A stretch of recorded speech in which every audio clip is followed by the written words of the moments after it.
Brand Christensen কেন বাংলাদেশে নিয়োগ হলো, ট্রাম্পের ব্যক্তিগত ভূমিকা নিয়ে, ব্যক্তিগতভাবে ট্রাম্প বাংলাদেশ বা ক্রিস্টেনসেনের সাথে ওনার সম্পর্ক, এবং কেন ক্রিস্টেনসেন দ্বিতীয়বারের মতন বাংলাদেশে নিয়োগ পাচ্ছেন।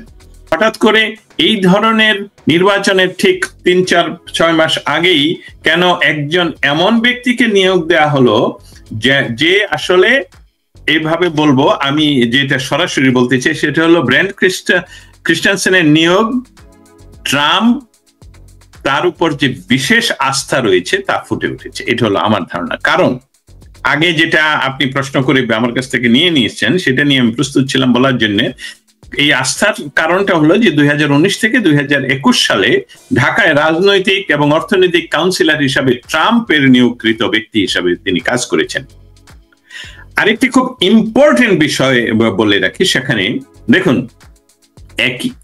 একই দেশে একই ব্যক্তিকে দুইবার নিয়োগ এবং একই প্রশাসন থেকে, এটা বাংলাদেশের উপর ট্রাম্পের দীর্ঘমেয়াদী কৌশল বা প্রভাব বিস্তারের ইঙ্গিত কি? বর্তমান আমেরিকান যিনি চার্জ d'affaires রয়েছেন তিনি বলেছেন যে বাংলাদেশে তারা ফ্রি অ্যান্ড ফেয়ার ইলেকশন চায়। আমি এই কথাটা কেন আনলাম বলি, আমার অভিজ্ঞতায় গত 5 বছরে শেখ হাসিনার আমলে স্টেট ডিপার্টমেন্ট সহ যুক্তরাষ্ট্রের এম্বাসিতে যতবার এই বিষয়ে কথা বলা হয়েছে তারা দুইটা লাইন স্টেটমেন্ট। একটা হলো যে বাংলাদেশে আমরা নির্দিষ্ট কোনো রাজনৈতিক দলকে সাপোর্ট করি না, এটার একদম দাড়ি কমা সব জায়গায় এক ছিল।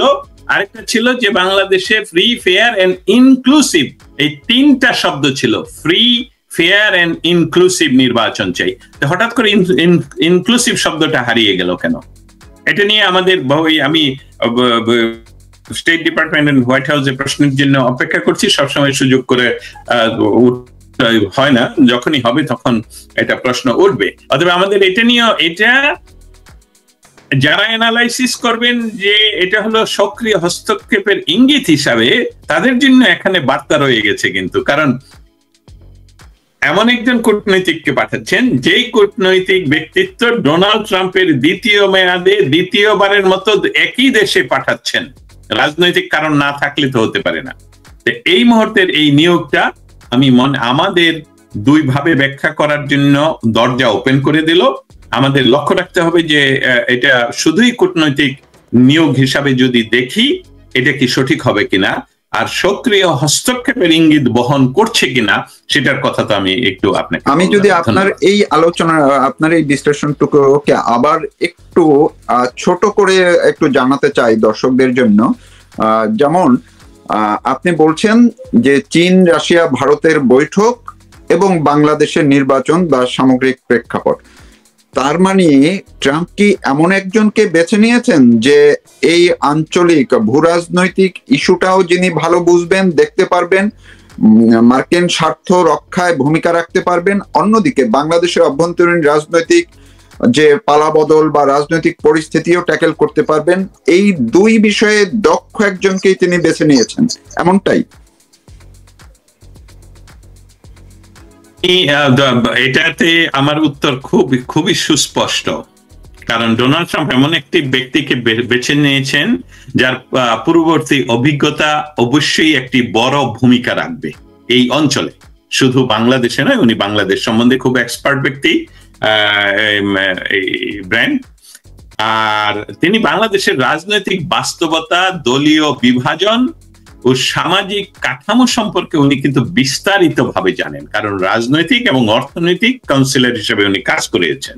ফলে যুক্তরাষ্ট্র তার মাধ্যমে দ্রুত রাজনৈতিক সংকেত পাঠাতে, প্রয়োজনে নরম বা কঠিন কোনো কূটনৈতিক চাপ প্রয়োগ করতে পারবে বলেই আমার ধারণা। এটাই হলো মৌলিক কারণ।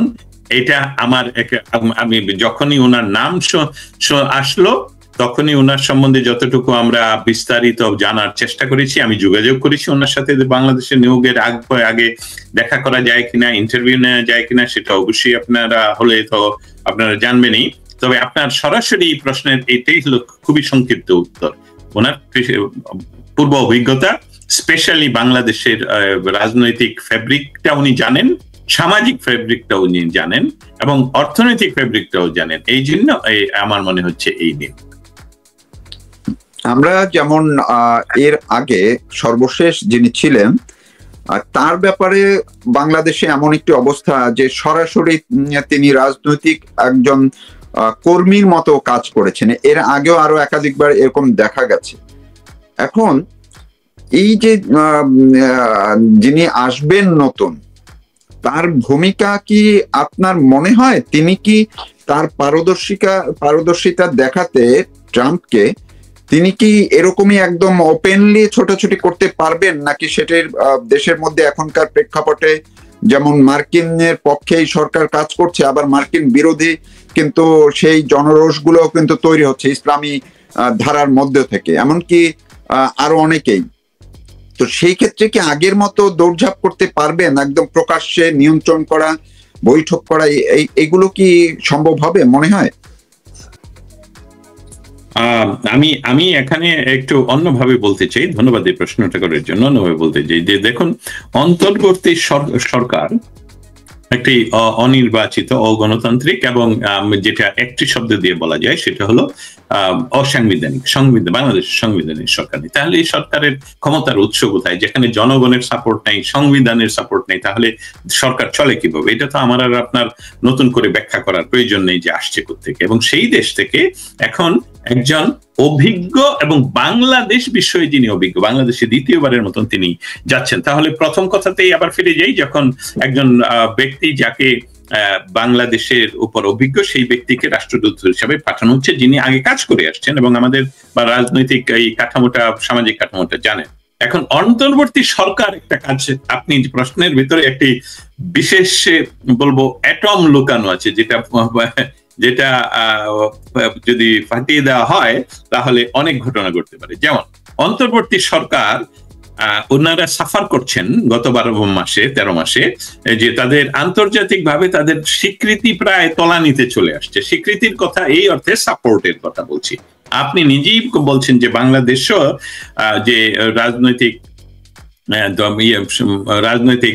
ক্ষমতা যাদের হাতে আছে, রাজনৈতিক শক্তিগুলো, তাদের মধ্যেও মার্কিন বিরোধী চলে আসছে। কারণ শুধু বাংলাদেশের মানুষ এই ধরনের অস্থির খুনাখুনি পরিবেশটা আগে দেখেনি। তাই এই নিয়োগটাকে অন্তর্বর্তী সরকার এমন দেখতে প্রচার করবেন যে তারা আন্তর্জাতিক সমর্থন আদায় করে ফেলেছেন। কারণ একজন কূটনীতিবিদ যিনি শেখ হাসিনার সরকারের আমলে এবং ট্রাম্পের নিয়োগকৃত ছিল, এবং সেই সময়ের তারা ওই আমেরিকার সাথে বাংলাদেশ সরকারের বা বাংলাদেশের রাজনৈতিক শক্তির যে টানাপোড়েনের সৃষ্টির বা সেইখান থেকে আসলে সেই সময়কালে শুরু হয়, সেটা তারা বলতে পারে। এবং এই যদি তাদের ন্যারেটিভ হয়, এটা যে বলবে, আপনি দেখবেন যে এই যে যিনি প্রেস সচিব, ইতিমধ্যে আমি অপেক্ষা করছি উনি কি বলেন, যেটা আমেরিকা আমাদেরকে সাপোর্ট করার জন্য। যদি এটা হয় তাহলে তো তারা সরাসরি যে এখনো পর্যন্ত যেটা হচ্ছে যে মার্কিন যুক্তরাষ্ট্রের চার্জ দ্য অ্যাফেয়ার্স বিভিন্ন জায়গায় সরাসরি এখনো আজ পর্যন্ত মিটিং করে যাচ্ছেন, তাহলে তো তারা সরকার এটাতে কোনো বাধা দেবে না। সরকার মানে আমরা জনগণের মুখপাত্র তো এই সরকারই করবে, মানে সরকার পক্ষ থেকে বিভিন্ন ভাবে বলা হবে, তাহলে তারা সেই কাজটুকু করবে এবং নির্বাচনে তাদের হস্তক্ষেপ সরাসরি হওয়ার খুবই সম্ভাবনা রয়েছে। কিন্তু যেহেতু তিনি অভিজ্ঞ কূটনীতিবিদ এবং ভারত, চায়না, রাশিয়া তারা বাংলাদেশের মতন একটি গুরুত্বপূর্ণ, মানে আমি বলছি ভৌগোলিক গুরুত্বপূর্ণ একটা স্থানকে নিয়ে তারা খেলে যাবে আর এই তিন শক্তি কিছুই বলবে না, সেটাও মনে হয়। এখানে আমি খুব ইম্পর্টেন্সি দিচ্ছি যে একজন পাকা প্লেয়ারকে রাজনৈতিক প্রেক্ষাপট বোঝার জন্য এবং ট্রাম্পকে সহযোগিতা করার জন্য যে আমরা কত দূর যেতে পারবো, আমরা কি শব্দটা ইনক্লুসিভ আবার ফিরিয়ে আনবো কিনা, কারণ এই মুহূর্তে ইনক্লুসিভ শব্দটা তাদের ভাষায় নেই। অতএব নির্বাচন স্বচ্ছ হবে, একদল নির্বাচন করলে স্বচ্ছ হতে পারে নির্বাচন নিয়ে, কিন্তু ইনক্লুসিভ নির্বাচন না হলে বাংলাদেশের 40% মানুষের যে সাপোর্ট যে দলের পক্ষে রয়েছে তাদেরকে বাইরে রেখে নির্বাচন করলে, সেটাকে যদি যুক্তরাষ্ট্র সাপোর্ট করে সেই দিকে টানবে অন্তর্বর্তী সরকার, আর রাজনৈতিক শক্তিগুলো স্পেশালি বাংলাদেশ বিভাজিত ইয়ার মতনই 1905 সনের মতনই বাংলাদেশ বিভাজিত 1971 সনে শুধু বঙ্গবন্ধু 70 নির্বাচনের আগে বঙ্গবন্ধুর দীর্ঘ রাজনৈতিক ক্যারিয়ারে উনি বাঙালিকে প্রথমবারের এবং আপাতত শেষবারের মতন একত্রিত করতে পেরেছিলেন যে এক অর্থে স্বাধিকার, কিন্তু বাঙালিরা বিভাজিত, একটা হলো প্রো বাংলাদেশ, একটা হলো অ্যান্টি বাংলাদেশ। এখন সেটাকে নেতৃত্ব দিচ্ছে আওয়ামী লীগ। তাকে ছাড়া যদি নির্বাচন হয় আমেরিকা এটাকে সাপোর্ট করার ইঙ্গিত কি এটা বহন করে কিনা সেটা সময় বলে দেবে।